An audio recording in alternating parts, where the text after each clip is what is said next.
Shalom saudara-saudaraku yang dikasihi Tuhan dimanapun saudara berada. Kiranya damai dan sukacita Allah melimpah atas hidup kita semua. Sebelum mendengarkan firman Tuhan, baiklah kita berdoa. Kepadamu Allah Bapa di surga, kami bersyukur atas kasih penyertaan-Mu dalam hidup kami. Saat ini kami mau mendengar firman-Mu. Tolonglah kami dengan Roh Kudus-Mu, agar kami tetap dapat memahami akan firman yang kami dengar. Demi nama Tuhan Yesus, amin. Firman Tuhan, Efesus 4 ayat 1-3. Kesatuan jemaat dan karunia yang berbeda-beda. Sebab itu aku menasihatkan kamu, aku orang yang dipenjarakan karena Tuhan, supaya hidupmu sebagai orang-orang yang telah dipanggil berpadanan dengan panggilan itu. Hendaklah kamu selalu rendah hati, lemah lembut dan sabar. Tunjukkanlah kasihmu dalam hal saling membantu, dan berusahalah memelihara kesatuan roh oleh ikatan damai sejahtera. Adapun tema kita, hidup dalam kebaikan. Saudara-saudaraku yang dikasihi Tuhan, lewat nats pembacaan renungan ini, yakni surat yang dikirim oleh Rasul Paulus ketika dia sedang berada di penjara. Surat ini lebih kurang mengingatkan, menasihatkan jemaat Tuhan di sana agar tetap hidup sebagai orang percaya yang dapat terus memuliakan nama Tuhan Yesus dan yang boleh menjadi berkat bagi sesamanya. Di mana memang Rasul Paulus telah mendengar ada sedikit perselisihan di antara jemaat di Efesus, sebab orang-orang Kristen yang berasal dari Yahudi tetap merasa lebih unggul dari saudara-saudaranya yang berasal dari jemaat yang berlatar belakang non-Yahudi. Nah, disinilah Rasul Paulus menjelaskan bagaimana seharusnya kehidupan mereka sebagai jemaat Tuhan yang harus hidup sebagai orang percaya yang dapat menyenangkan hati Tuhan dan dapat memberkati sesamanya dalam kehidupan sehari-hari.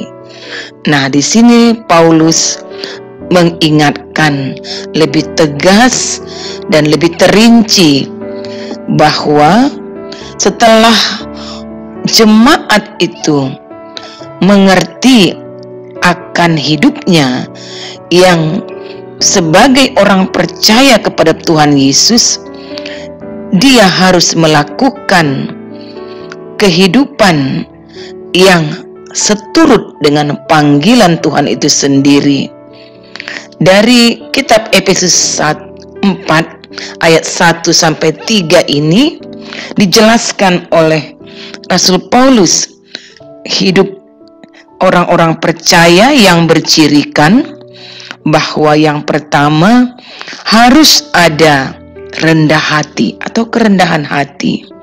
Kerendahan hati dari orang percaya ini bersumber dari hidup yang mengikuti teladan Tuhan Yesus dan hidup yang ada di dalam pimpinan Roh Kudus itu sendiri. Di dalam Kristus tidak ada tempat untuk menonjolkan, bahkan membanggakan diri sendiri ataupun memikirkan kepentingan diri sendiri. Karena di dalam Dia kita akan menyadari semua kelemahan, ketidakmampuan, kekurangan, kegagalan kita. Dan disinilah Roh Kudus akan memimpin kita kepada hidup yang bergantung kepada kasih karunia Allah semata-mata. Oleh karena ini sebenarnya kita disadarkan sebagai orang percaya tidak ada yang patut kita sombongkan, tapi harus tetap rendah hati, meniru Kristus yang adalah rendah hati. Dia tidak mempertahankan kekuasaannya, kemuliaannya, tetapi mengosongkan dirinya. Inilah yang ada pada Kristus, dan itulah yang harus kita tiru. Kedua, orang percaya harus memiliki karakter yang lemah lembut.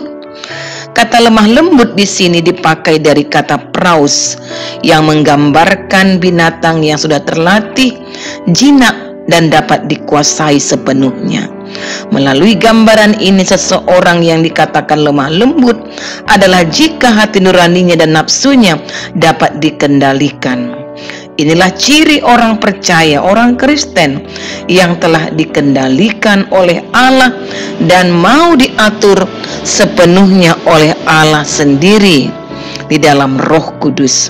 Orang percaya yang lemah lembut, taat kepada Allah dan firman-Nya, bukanlah orang-orang yang keras kepala, yang suka memberontak, yang suka melawan, tetapi yang menyerahkan hidupnya sepenuhnya kepada pimpinan Tuhan.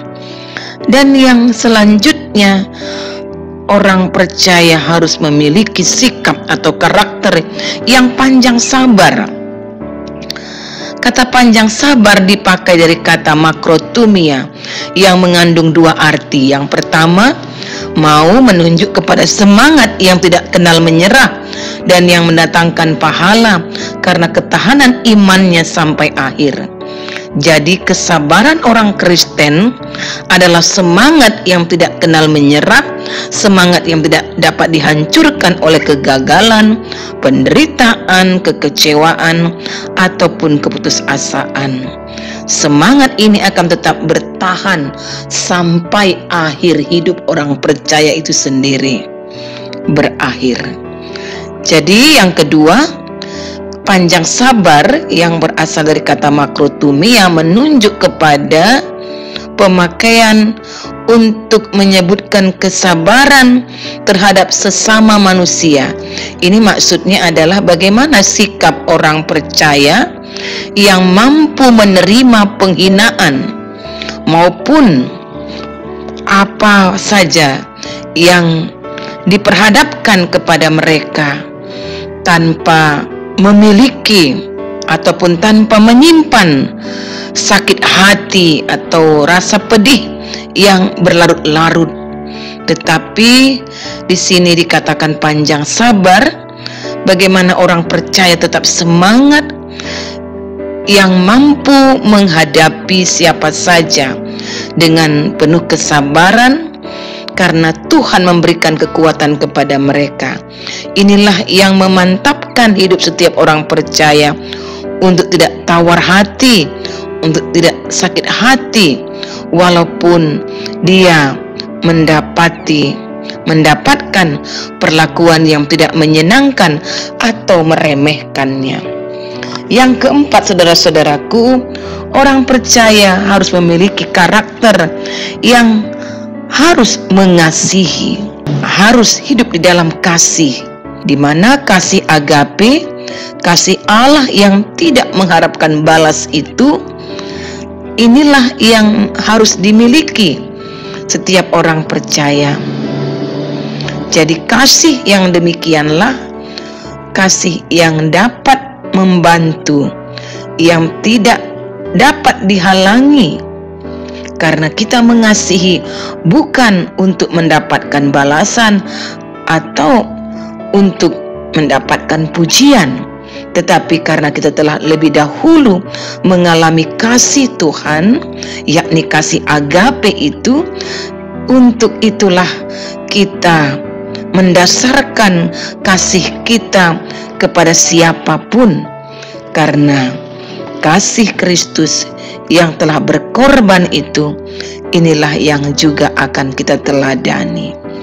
Kita memiliki kasih agape, ini akan memampukan segala tingkah laku dan perbuatan kita yang terus akan melakukan kebaikan dan melakukan yang terbaik bagi orang lain, sekalipun orang itu sudah menghina atau menyakiti kita, atau kita tetap bersikap baik dan mengusahakan yang terbaik baginya.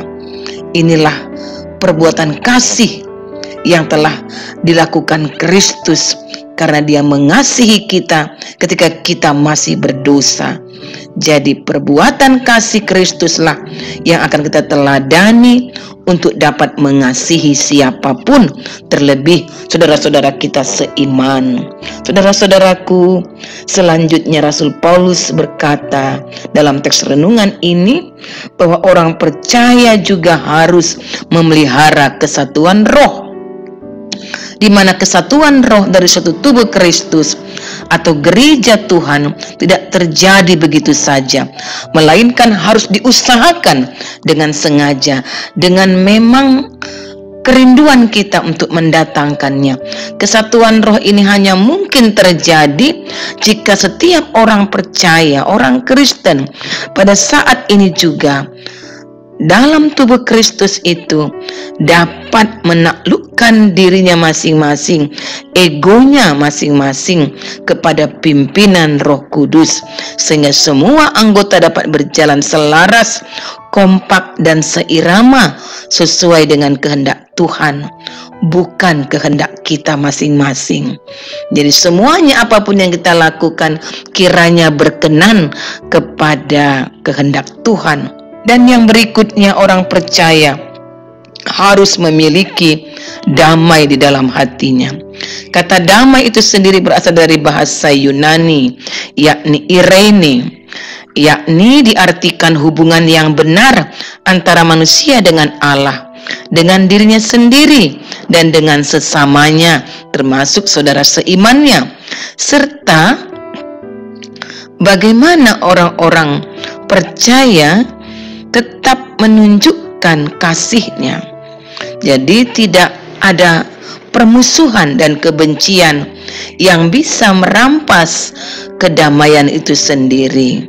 Jadi saudara-saudaraku, kalau kita melihat tema hidup di dalam kebaikan, ini bukan muncul seketika, bukan ada secara instan, tapi ini harus diusahakan bagi setiap anak-anak Tuhan, sebagai setiap orang percaya dimanapun.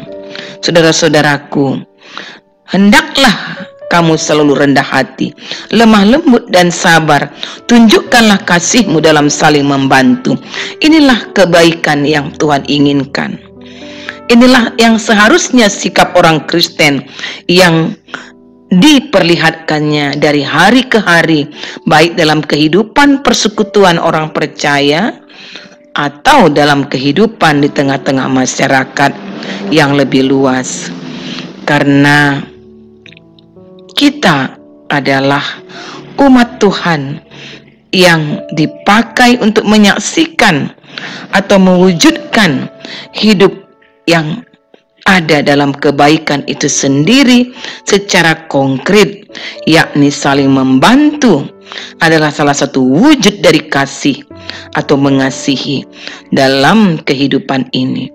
Kerendahan hati, kelemah lembutan, dan kesabaran adalah bagian dari buah-buah roh, seperti yang dikatakan dalam Galatia 5 ayat 22, di mana bagian dari buah-buah roh itu ada kasih, kelemah lembutan, kerendahan hati, dan kesabaran.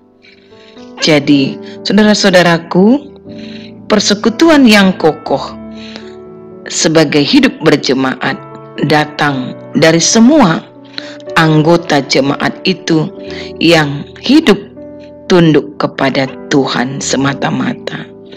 Kiranya di sini setiap kita dapat melihat sebagai umat Tuhan, kita harus menunjukkan hidup yang terus mewujudkan kasih Kristus.